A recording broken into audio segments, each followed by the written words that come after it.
Hi, everyone. Welcome to Hadfield's AGR presentation. Let's just get it shared for you on my screen.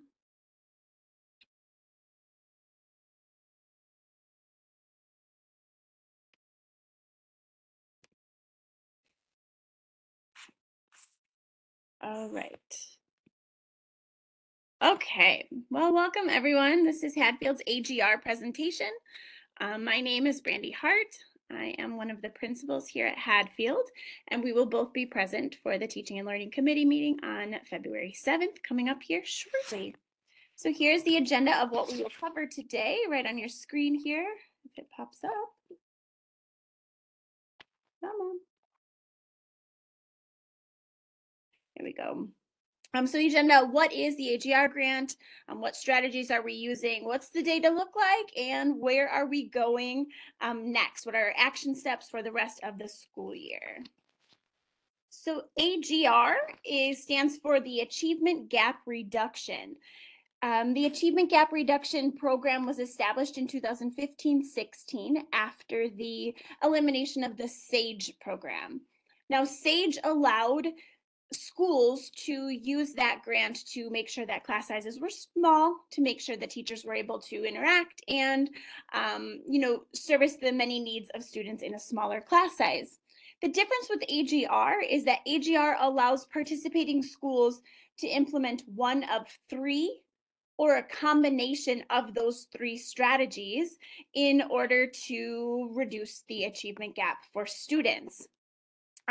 We are here because the AGR grant requires us to notify the board twice a year of how the grant is being utilized, so what strategies, and also just to look at the current achievement data. So Hadfield is currently utilizing a combination of two of those approved strategies identified by the grant. Those strategies are listed for you on your screen right now. We are using instructional coaching in kindergarten, first, second, third grade in areas of literacy and math. We have a dedicated AGR coach for those content areas. So Mrs. Rice is literacy and Mrs. Nelson is math. And they are also the ones who provide the additional layer of tutoring or intervention opportunities for struggling students and in their content areas. All right, so we are going to dig into instruction and building a new school and a new community of learners. This slide is not to give the state of the school, but more to show the many layers that are working together for the same results, which is student achievement or student growth. I do want to recognize, though, that we have lots of new and lots of exciting opportunities here at Hadfield. Looking at your screen, though, we do have systems that are working together to support instruction in literacy and in math. We are still part up here of the Partnerships and Comprehensive Literacy model. We are growing model classrooms. We are engaging in thoughtful discussions about instruction, about adult practice. We're using PD and team time appropriately for planning and for adult learning. Your Hadfield staff has faced an incredible deal of change. Oop, what's happening to my computer? Hang on.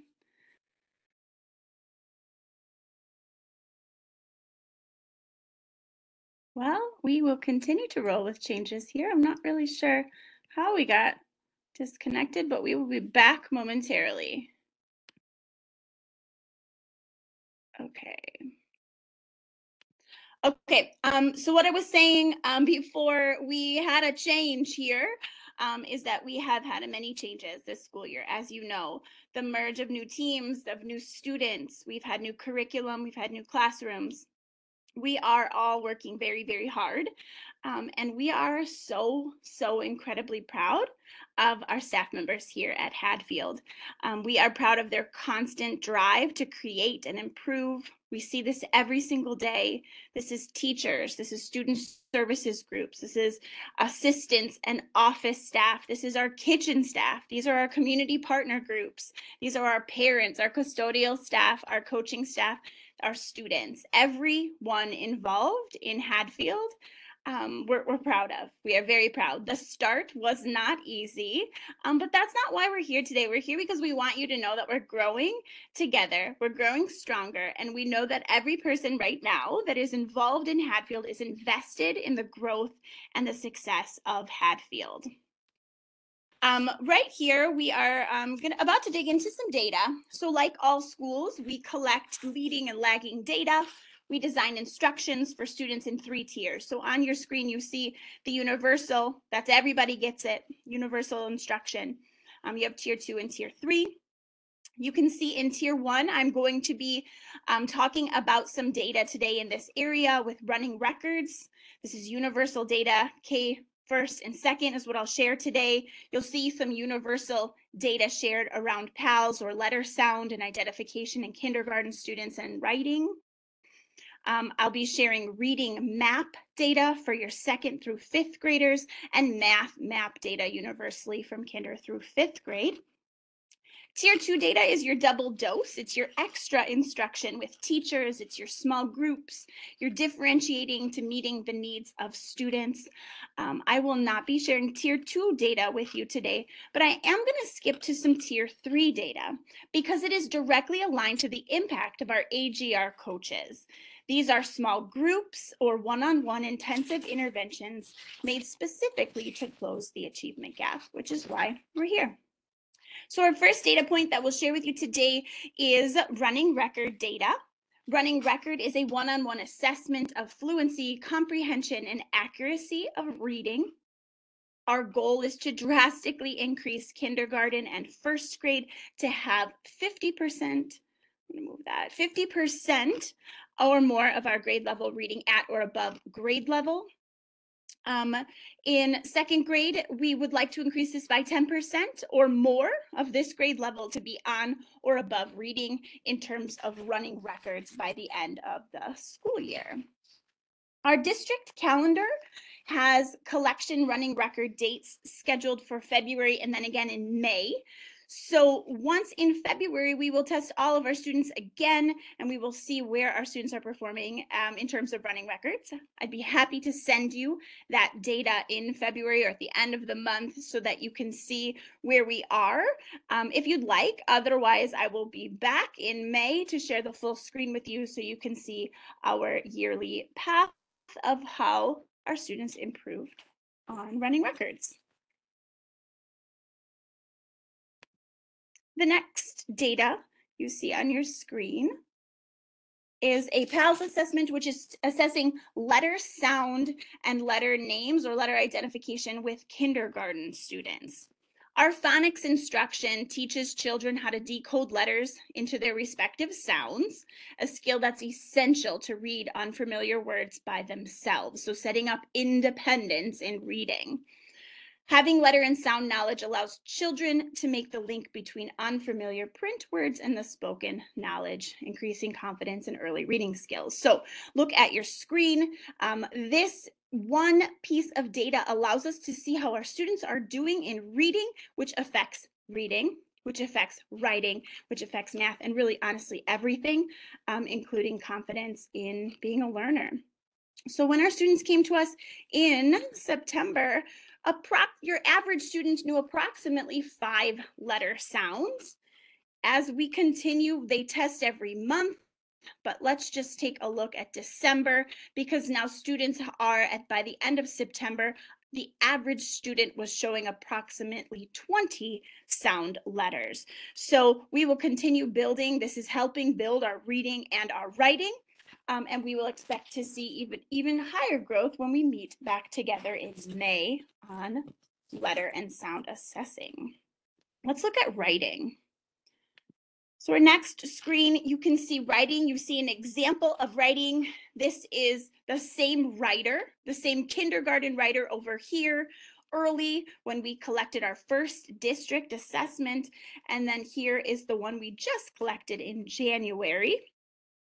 This is writing in terms of the entire district right now, and elementary is focused on writing. So what do we see when we look at this, and how do we see progress? Well, look at over here.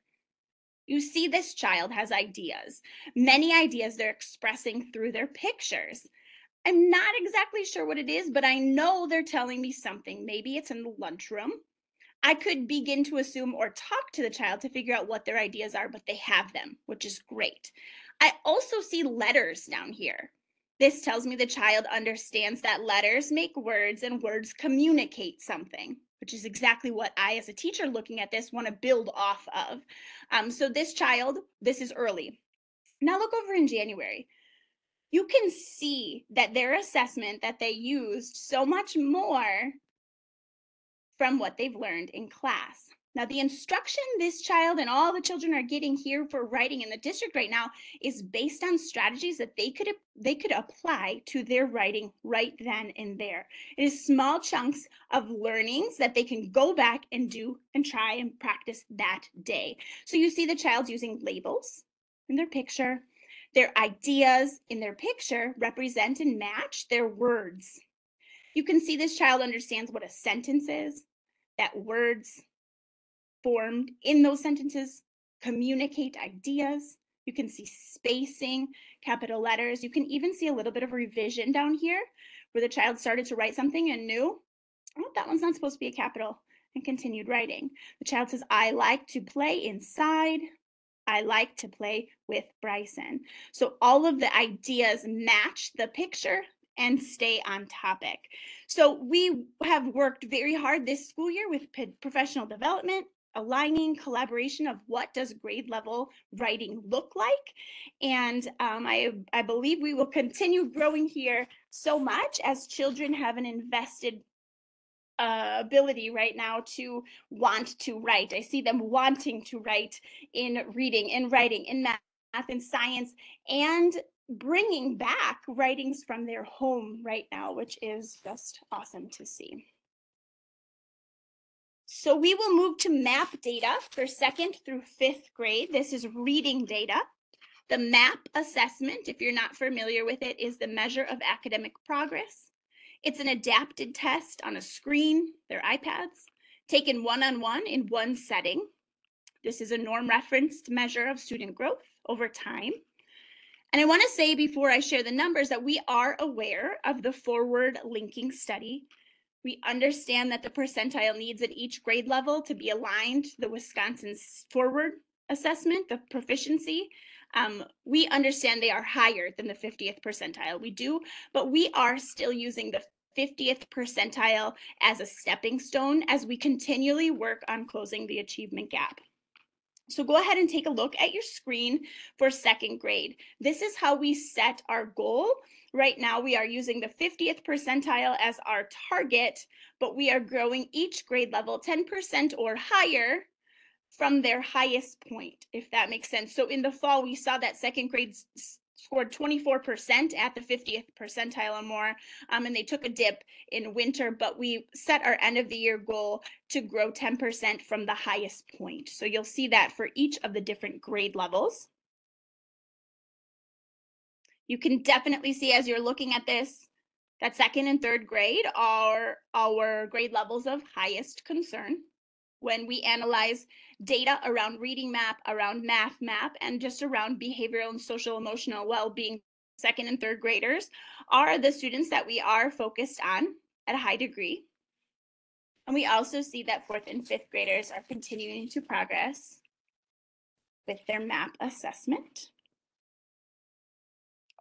I want to show you a quadrant chart.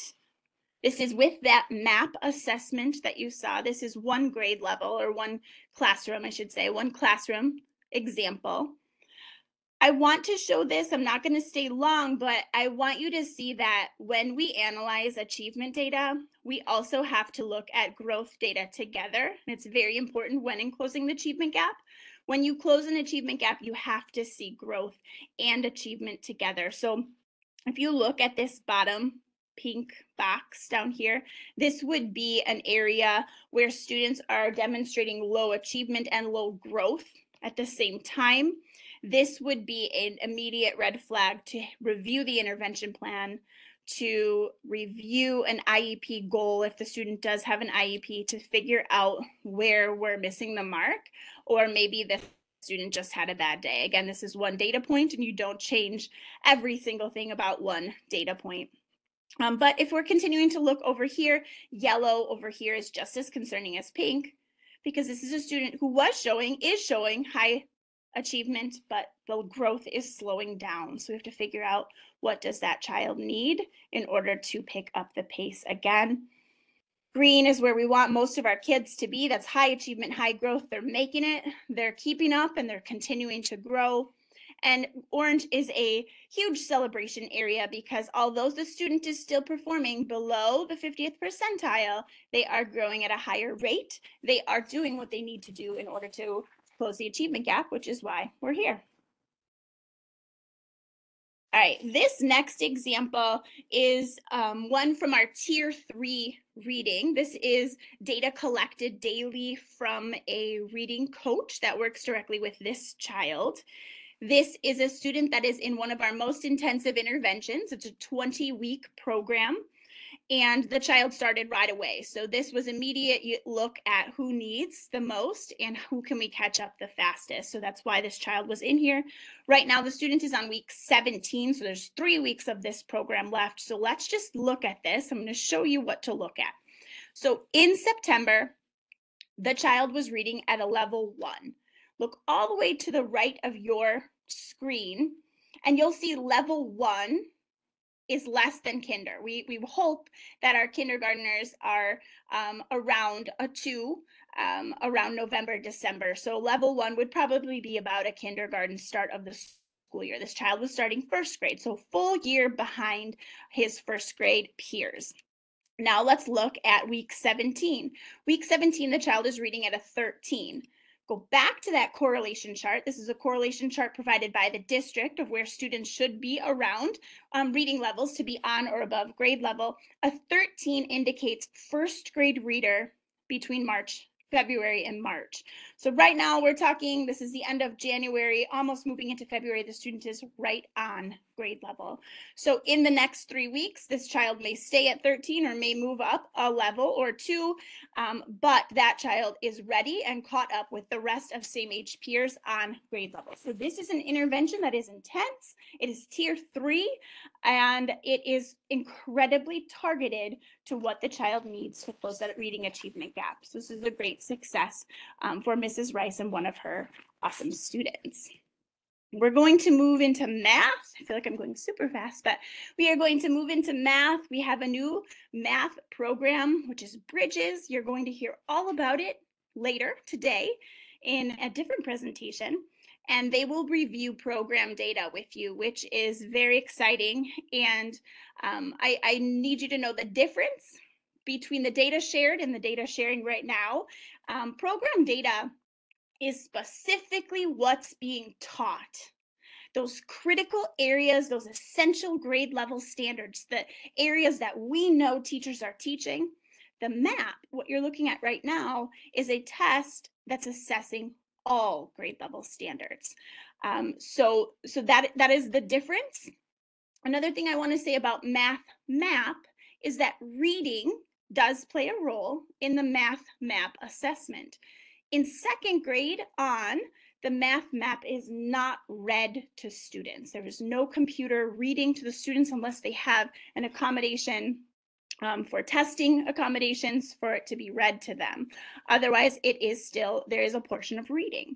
So if you look at kindergarten through third grade, we've set up the end of the year goals in the same way we did for reading, which was to increase 10% or more of the highest level we saw. So in second grade, the highest we've seen so far is 33%, scoring at or above the 50th percentile. So we'd like to increase that 10% by the end of the school year. This is your 4th and 5th grade data, same thing, math map. They just couldn't all fit on that first screen together without being super jumbled. You can see that we set 10% increase for both 4th and 5th grade as well. And again, I can't wait for you to see that other data point that Bridges Math pilot group will be presenting tonight as well. And I have a tier 3 example. This is a handful of math students that the math AGR coach polls students, you can see that you can look at their progress from both a math map window as well as a bridges. So column B and C is fall to winter map. There have been a great deal of RIT or point growth. And as the MAP test is adaptive, you do have to grow a higher number of points to increase your percentile. So you can see the student grew 13 points from fall to winter, but only grew set from the second to the fourth percentile, which is still great, right? We want kids to grow, but we definitely want to be able to grow them a little more than that to close achievement gap. In columns C and D, you see Bridges implementation data. This is all of the students. Why they were chosen for this group were because they were in intensive need. The ranking of how we rate the Bridges program is intensive, then it goes up to strategic, up to approaching, and then finally meeting. So student number 3 threw a ton on MAP from the 6th percentile to the 27th, and also skipped that strategic level, went from intensive to approaching. That's a student that will likely be dismissed from this high needs intervention group, where others may stay for another cycle of intervention. Also, I do want to say for Bridges, one thing I definitely want to point out today, and I know the Bridges team will do the same, but I am incredibly impressed with the level of independence that the Bridges curriculum is forcing upon our students, the critical thinking, the math vocabulary that I hear students speaking in kindergarten all the way through 5th grade.